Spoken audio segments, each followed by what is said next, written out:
Saya ulang ya. Jadi cerita tentang Nabi Sulaiman di Al-Quran atau cerita banyak nabi-nabi lain. Ya, kita mulai dari Sulaiman dulu, yang dia ketemu sama Ratu Balkis, dia terbang kalau nggak salah ya. Iya, punya kerajaan jin, bisa ngomong sama binatang, sama semut gitu ya. Bisa bikin apa sih, kolam yang sedemikian indah ya. Bisa ngeduplikat istana dengan bantuan jin. Oke. Pertama-tama aku mencoba making sense cerita ini. Selain ini, cerita-cerita ini buat apa sih gitu.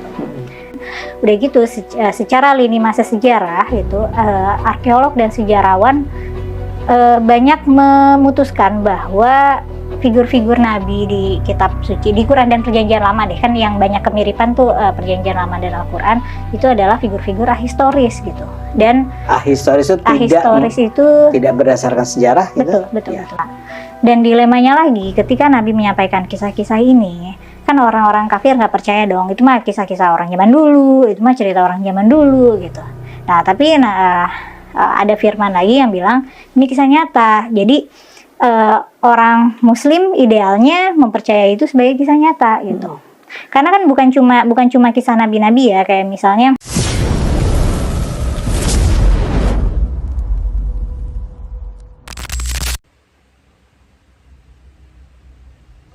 saya ngerti bahwa ini menimbulkan kegemparan gitu ya ketika orang membacanya, banyak yang marah. Tapi bisa nggak Kumaila jelaskan nih di sini sekarang, apa yang dimaksud dengan bahwa itu mitologi atau dongeng?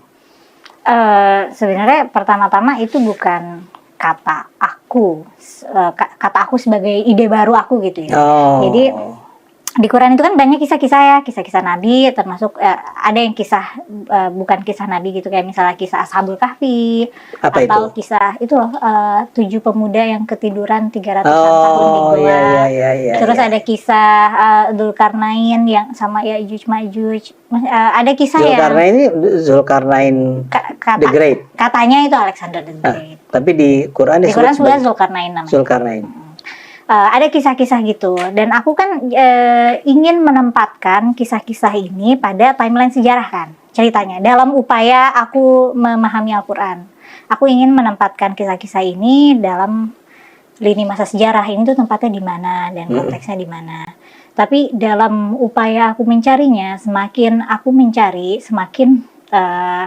semakin dikonfirmasi bahwa itu adalah mitologi gitu. Maksudnya sejarawan tidak menempatkan kisah-kisah kitab suci itu sebagai catatan sejarah, tapi sebagai catatan mitologi, sebagai mitos yang dipercaya oleh orang-orang yang mengimani kitab suci itu pada saat itu gitu, yang memang mempercayai catatan itu.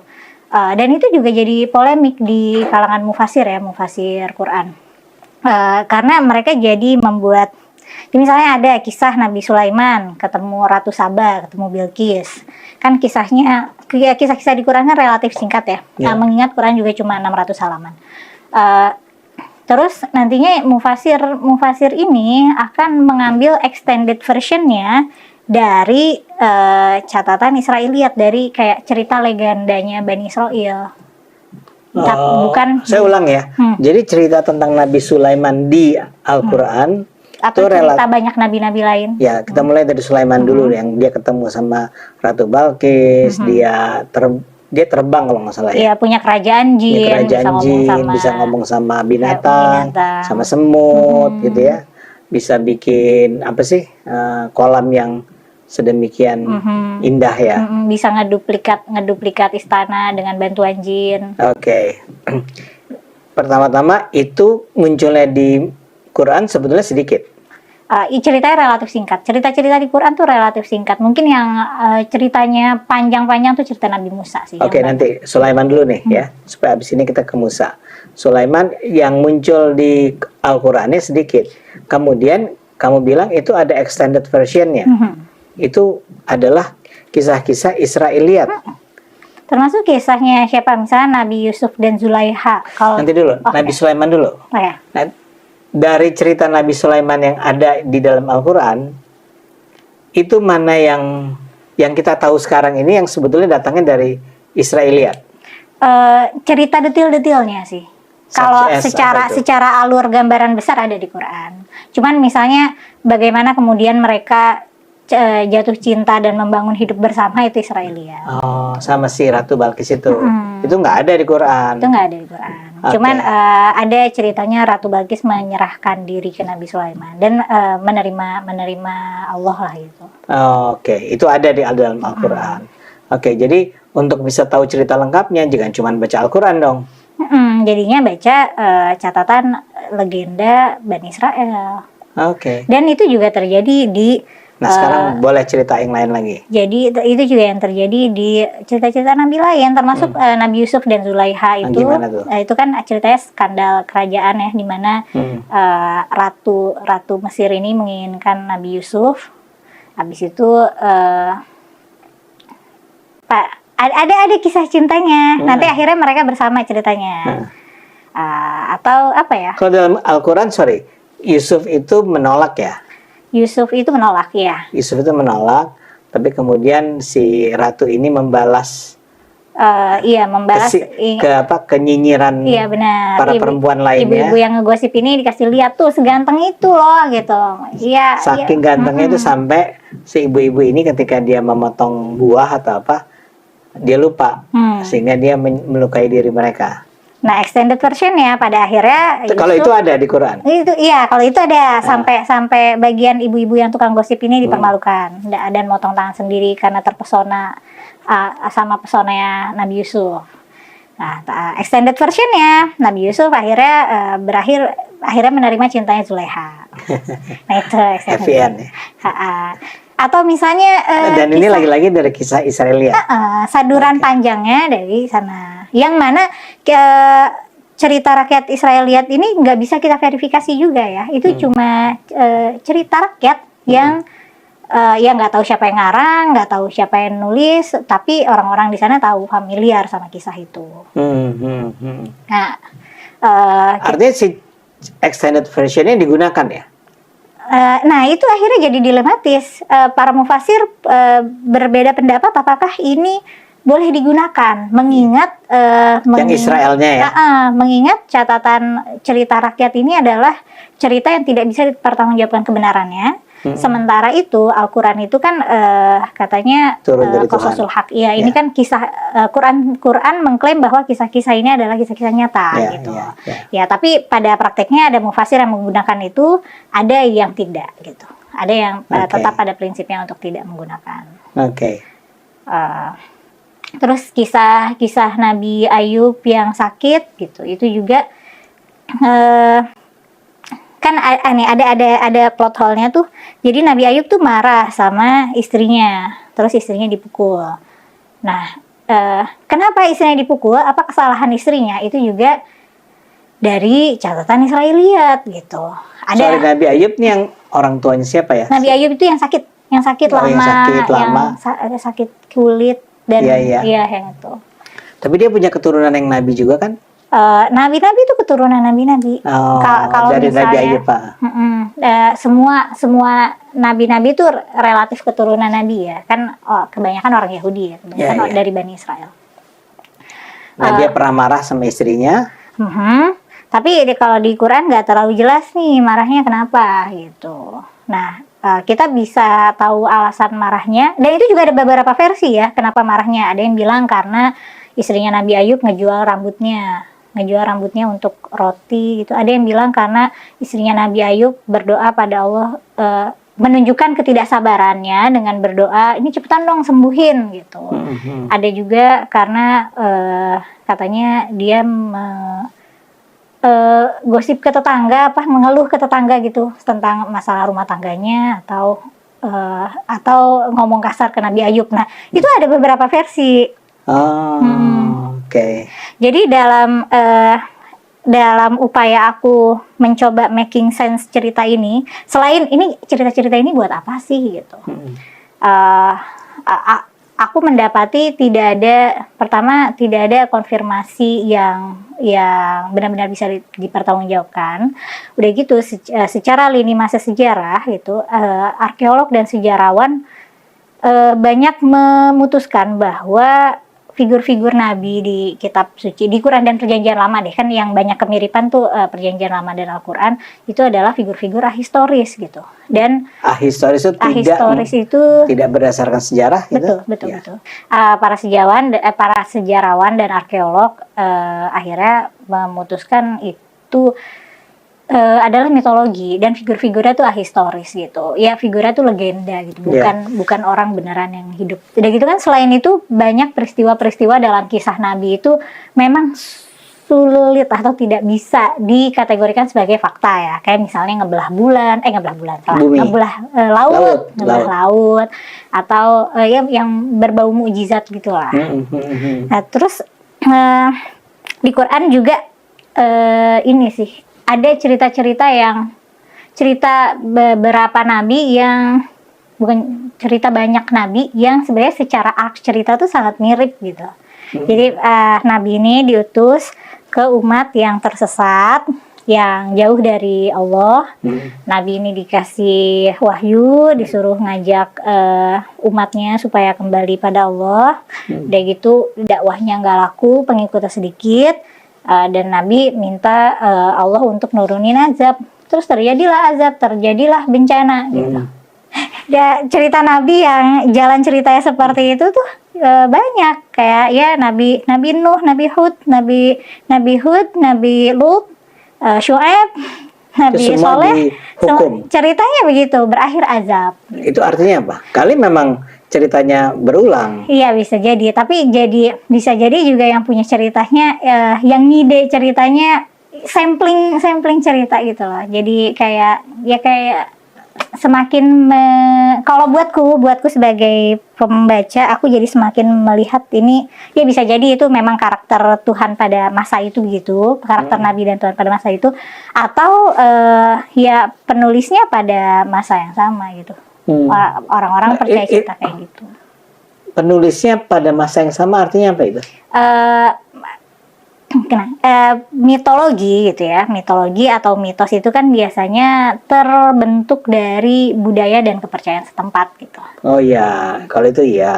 Jadi orang-orang di sana percaya itu gitu. Tapi cerita-cerita yang tadi kalau tidak salah itu kan nggak ada di Quran ya? Yang mana? Yang tadi Nabi Su'aib, Ada. Oh, itu justru semua ada di Quran. Ada, dan menariknya itu disusun secara agak-agak berbarengan. Ada tuh surat Al-Qamar. Nanti kalau aku salah nyebut surat itu Kumaila salah nyebut. Nggak apa-apa. Kalau nggak salah surat Al-Qamar gitu, itu misalnya kisahnya siapa, tapi dijadiin kayak plotnya kayak seiringan gitu. Dalam satu surat yang sama. Oke. Nah, ini ada satu pertanyaan nih, Kom. Kalau itu yang Anda jadikan sebagai alasan untuk mengatakan itu mitologi, sebagian orang akan bilang, ya memang kan kalau kita bicara tentang kisah nabi-nabi yang ada dalam Al-Quran atau dalam kitab suci lainnya, itu kan memang tidak bisa Anda menggunakan ke pembuktian ilmiah gitu loh. Ya, maksud saya, ya memang nggak mungkin lah. Gimana kita membuktikan bahwa Nabi Adam itu pernah ditipu oleh ular gitu ya? Ya nggak mungkin lah. Memang Nabi Musa itu Anda berusaha buktikan bisa membelah laut, emang nggak mungkin. Itu mah soal keyakinan aja. Kalau menanggapi orang yang berpikiran begitu gimana? Dilemanya juga begitu di kalangan mufasir. Mufasir itu apa? Mufasir itu penafsir, para penafsir Quran. Jadi nggak mungkin ini mah mitologi gitu. Jadi para mufasir yang percaya kalau misalnya cerita-cerita itu mitologi atau alegori, mereka menafsirkannya secara simbolik, secara metaforikal gitu. Tolong dibahas, dibumikan. Mereka menganggap itu adalah majas-majas, adalah perumpamaan, bukan cerita literal yang memang terjadi gitu. Jadi misalnya cerita tentang Nabi Musa membelah laut, ya memang nggak pernah ada adegan itu. Iya, mungkin. Tapi dia adalah majas dari apa? Iya, apa ya? Ya mungkin dalam upaya mereka kabur. Saya emang suka aneh-aneh kok ininya. Maksudnya penafsirannya tuh jauh dari apa yang literal disampaikan gitu loh. Ya. Kalau misalnya dianggap misalnya kita pakai kalimat sederhana, kalau misalnya ada misal Ya. ada Nabi Musa pergi dari pasar ke gunung misalnya. Misalnya. Nah, kalau misalnya ditafsirkan secara simbolik, bisa aja ditafsirkan, oh Nabi Musa pergi dari tempat yang hingar-bingar ke tempat yang sunyi untuk mendekat kepada Allah gitu. Kayak gitu loh. Jadi yang tadinya literal Si gunung tuh dialihkan. mewakili Penyendirian, bertapa gitu. nggak mesti gunung ya. Nggak mesti gunung. Si pasar juga nggak mesti pasar. Nah, akhirnya ada jalur penafsiran yang kayak gitu. Oke. Nah, cuman masalah dengan itu adalah Al-Quran berkali-kali menyebutkan bahwa kisah ini adalah kisah nyata. Dan dilemanya lagi, ketika Nabi menyampaikan kisah-kisah ini, kan orang-orang kafir nggak percaya dong, itu mah kisah-kisah orang zaman dulu, itu mah cerita orang zaman dulu gitu. Nah, tapi ada firman lagi yang bilang, ini kisah nyata. Jadi, orang muslim idealnya mempercayai itu sebagai kisah nyata gitu. Karena kan bukan cuma kisah nabi-nabi ya, kayak misalnya kayak tadi kisah Ashabul Kahfi atau Zulkarnain, selain kisahnya aneh dalam arti nggak masuk akal dan tidak sesuai hukum alam, terus kalau ceritanya hikmahnya apa gitu. Akhirnya ya dicari-cari hikmahnya. Gitu. Karena kalau gini pertanyaannya, lalu buat apa sih Tuhan memuat cerita-cerita itu? Nah, itu juga jadi pertanyaan aku jadinya. Dan kenapanya ya akhirnya para mufasir ada yang membuat-buat, oh ini loh hikmahnya dari kisah ini tuh ini loh, hikmahnya dari kisah ini tuh gini loh gitu. Nah, tapi ada hal-hal yang nah ini masalah apakah kita harus menerima kisah ini secara literal atau secara figuratif gitu. Kalau misalnya kita menganggap misalnya kisah Nabi Khidir tuh itu kan kisah Nabi Musa yang dia bisa baca masa depan, yang Nabi Musa tuh nggak boleh nanya-nanya, yang mereka ada tiga cerita. Iya, ada 3 kejadian di mana Nabi Khidir melakukan tindakan yang ganjil lah menurut Nabi Musa. Nah, cerita ini buat apa gitu? Kita kan nggak bakal, masa kita harus percaya ada orang yang bilang, nih aku bisa baca masa depan, kamu jangan nanya apa-apa sama aku gitu. Karena kan Nabi Khidir itu sampai di salah satu ceritanya sampai yang mengorbankan anak kecil dibunuh, atau kayak kapal dirusak gitu, kapal nelayan dirusak, itu kan cerita yang aneh, dan itu cerita di situ lumayan detail, lumayan beberapa halaman gitu cerita Nabi Musa. Jadi aku mengasumsikan kan ini cerita yang penting gitu, karena karena Tuhan menceritakannya lumayan detail gitu. Tapi buat apa nggak tahu. Aku nggak bisa nerima, oh ini hikmahnya karena kalau misalnya Tuhan sudah memiliki takdir maka apa gitu. Menurut aku itu tidak applicable di dunia nyata gitu. Ya buat penonton mudah-mudahan bisa dengan segera mencari rujukan ya cerita Nabi Khidir nih apa sih. Tapi yang jelas itu kira-kira gini, Nabi Khidir tuh bilang sama Musa, kamu akan melihat 3 hal nih yang dilakukan oleh Nabi Khidir. Tapi kamu jangan bertanya ya kenapa. Ternyata yang dilakukan Nabi Khidir tuh kayak dia menenggelamkan kapal ya kan? Terus Nabi Musa akhirnya bertanya, kenapa itu ditenggelamkan? Karena sebetulnya apa, ingat nggak? Iya, nanti mereka akan ketemu perompak di laut. Jadi daripada dia ketemu perompak di laut, mendingan kapalnya dibenamkan. Nah, cerita semacam ini artinya apa ya buat kita sebagai pemeluk agama nih? Kenapa dia ada di Quran, gitu kan? Iya, betul. Itu juga yang jadi dilema aku, gitu. Terus kisah ini ada buat apa? Mengingat Quran ini kan adalah pedoman hidup sepanjang masa, gitu. Mestinya. Dan ternyata di kalangan mufasir juga mereka ada perdebatan-perdebatan yang tadi aku sebutkan, gitu. Termasuk tadi Bang Ade kan nyebut Nabi Adam, itu juga kan Nabi Adam sudah terbukti tidak bisa ditempatkan dalam lini masa sejarah ya. Maksudnya adanya manusia pertama kan ceritanya bukan karena ada sepasang manusia yang turun dari surga gitu. Karena ternyata di budaya lain, di tempat lain mereka punya versinya sendiri terhadap